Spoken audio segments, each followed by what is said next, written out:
Hello everyone, তো আবার চলে এসেছি আমার মিনি কিচেনের নতুন ভিডিও নিয়ে। তো চলো আজকে ভিডিও শুরু করা যাক। তো আজ ভাবলাম বাসি রুটির উপর কিছু এক্সপেরিমেন্ট করা যাক। তো দেখো, তার জন্য আগের রাতে বাসি রুটি ছিল, তো ভাবলাম যে চলো এই রুটি দিয়ে কিছু একটা বানাই। তো দেখো, তার জন্য কিন্তু প্রথমে রুটিটাকে এরকম স্লাইস করে নিতে হবে। তো রুটিটা ভালোভাবে স্লাইস করে নেওয়ার পর দেখো আমি কড়াইটা প্রথমে বসিয়ে দিয়েছি। তো কড়াইটা দেখো গরম হয়ে গেলে এবার কিন্তু এর মধ্যে আমি দিয়ে দিয়েছিলাম পরিমাণ মতো তেল। তো তেলটা দেওয়ার পর এর মধ্যে দিয়েছিলাম পেঁয়াজ কুচি, লঙ্কা কুচি আর একটা দিয়েছিলাম ডিম। তো দেখো, ডিমটা ফাটিয়ে দেওয়ার পর এটা কিন্তু প্রথমে আমি ভুজিয়া মতো বানিয়ে নিয়েছিলাম। তো তারপর উপর থেকে দিয়েছিলাম পরিমাণ মতো লবণ আর গোলমরিচের গুঁড়ো। তো দেখো, আমার কিন্তু এখানে ডিম ভুজিটা রেডি হয়ে গেছে। তো এবার কিন্তু এর মধ্যে আমি দিয়ে দিয়েছিলাম পরিমাণ মতো টমেটো সস।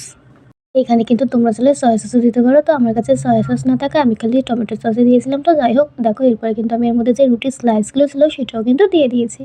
তো সবগুলোর সাথে দেখো এটা কিন্তু ভালোভাবে মিক্সড করে নেওয়ার পালা। তো এটা কিন্তু ভালোভাবে কিছুক্ষণ এপিট ওপিট নাড়িয়ে নিলে কিন্তু রেডি আমাদের এই নিউ স্ন্যাক্স রেসিপি। এটা কিন্তু খেতে সত্যিই দারুণ হয়েছিল। তো চলো, বাই।